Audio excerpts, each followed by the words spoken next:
Hi everybody. In the previous videos, we discussed the accounting for finance and operating leases. In this video, we'll begin working with an operating lease, but circumstances change during the term of the lease and the lessee must reclassify the lease to a finance lease.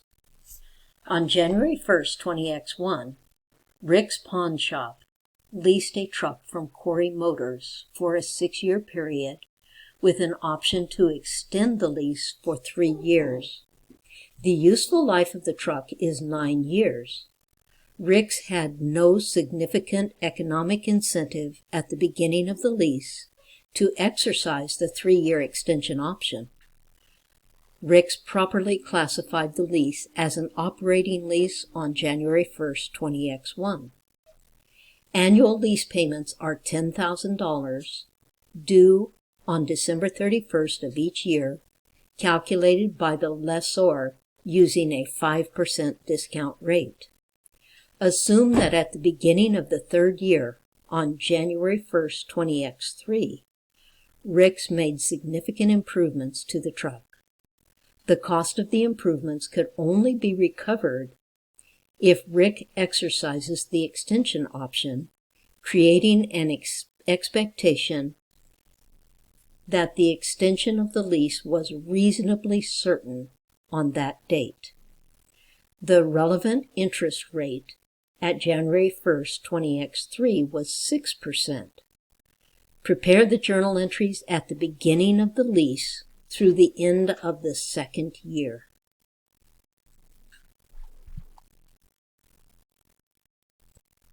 At January 1st, 20X1, one journal entry is necessary to record the acquisition of the right-to-use asset and the lease liability. Remember that N equals 6 and I equals 5%. It is a present value of an ordinary annuity. Go ahead and do the calculation and prepare the journal entry. Then start the video again to check your work. The present value of an ordinary annuity factor, where N equals 6 and I equals 5%, is 5.07569.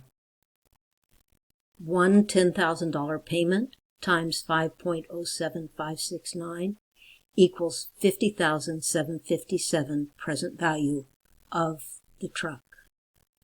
Debit right to use asset, $50,757. Credit lease payable, $50,757. At December 31st, X1, the end of the 1st year, when the first lease payment is made, 2 journal entries need to be made.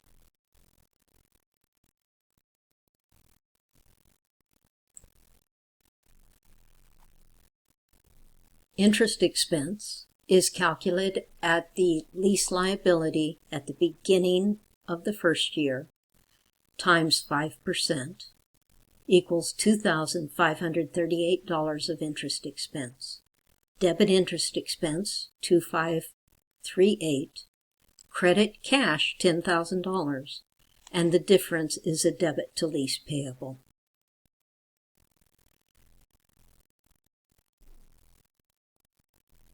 The $30,000 that has to be paid over the life of the lease, $60,000 that has to be paid over the 6-year life of the lease. $60,000 divided by 6 is $10,000 of straight-line lease expense. In the 1st year, $10,000 minus the amount that was recorded as interest leaves $7,462 that must be recorded as amortization expense. Remember that the expense that hits the income statement must equal the straight line lease expense. 7,462 plus 2,538 equals $10,000. So debit amortization expense, 7,462, and credit right to use asset, 7,462. At the end of the 2nd year, With the second lease payment on December 31st X2, you need to record 2 journal entries. They'll be very similar to these 2 journal entries. Go ahead and record your entries, then start the video again to check your work. The lease liability after the first payment was $43,295 times 5% equals $2,165 of interest expense for year 2. Debit interest expense, $2,165, credit cash, $10,000, and the difference is a debit to lease payable, $7,835. $10,000 straight line lease expense minus the amount that was recorded as interest equals $7,835 that must be recorded as amortization expense. Debit amortization expense, $7,835. Credit right to use asset, $7,835.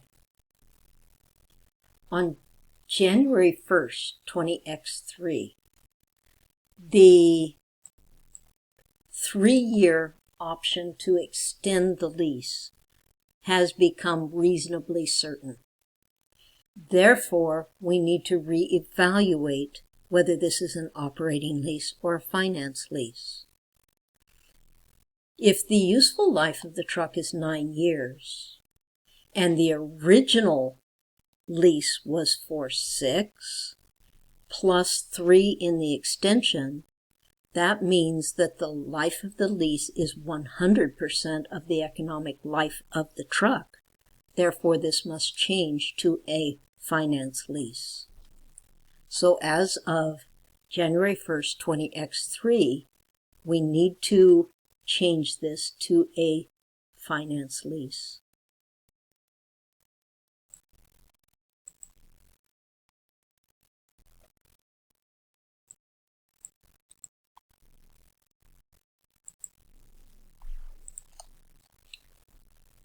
The balance of the lease liability at 12/31/X2, the original lease liability, is down to $35,460. Also, the original lease was 6 years, 2 years of which has expired, leaving 4 years left in the original lease term, plus the 3 extra years. 4 plus 3 is 7 more years in the lease with the 3-year extension. So we need to find N equals 7, I equals 6%, because the new rate was 6% at January 1st, 20X2. January 1st, 20X3. The present value of an ordinary annuity factor is 5.58238.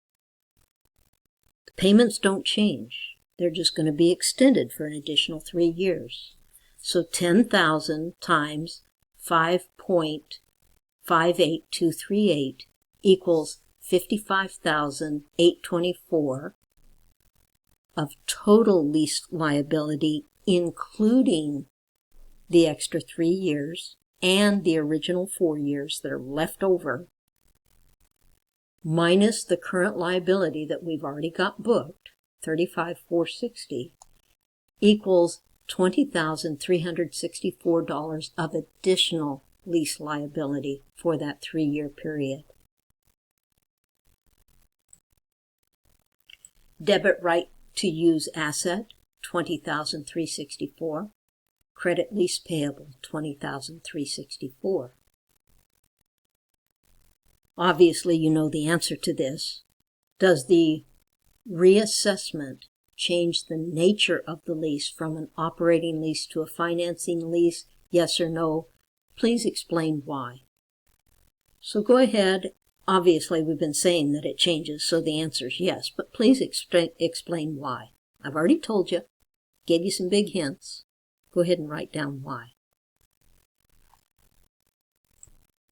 And the answer is that the lessee will have used the truck for 100% of its economic life by the end of the extended lease period. Therefore, it meets one of the criteria to classify it as a finance lease, so it must be reclassified. So as of January 1st, 20X3, we now have a finance lease. So write the journal entries for the first lease payment after the reassessment. There will be 2 journal entries on December 31st, 20X3 with the next lease payment.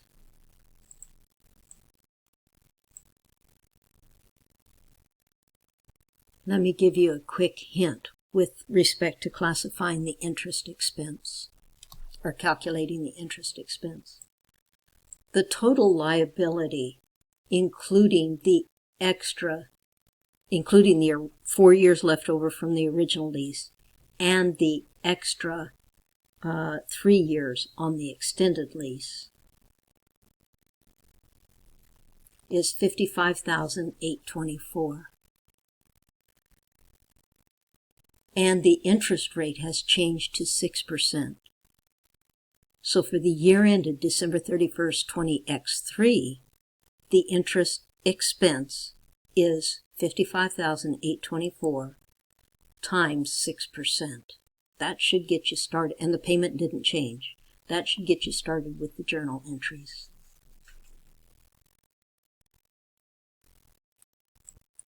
So the lease liability, like I said, is $55,824, comprised of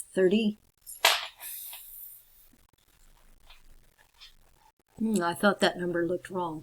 The $55,824 lease liability at the beginning of 20X3 was $35,460 left over from the original operating lease, plus the additional 3-year liability of $20,364.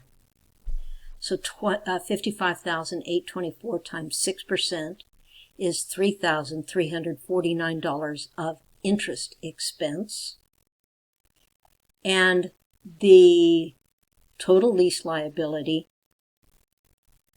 divided by the 7 years left in the lease equals $7,975 of straight line amortization expense.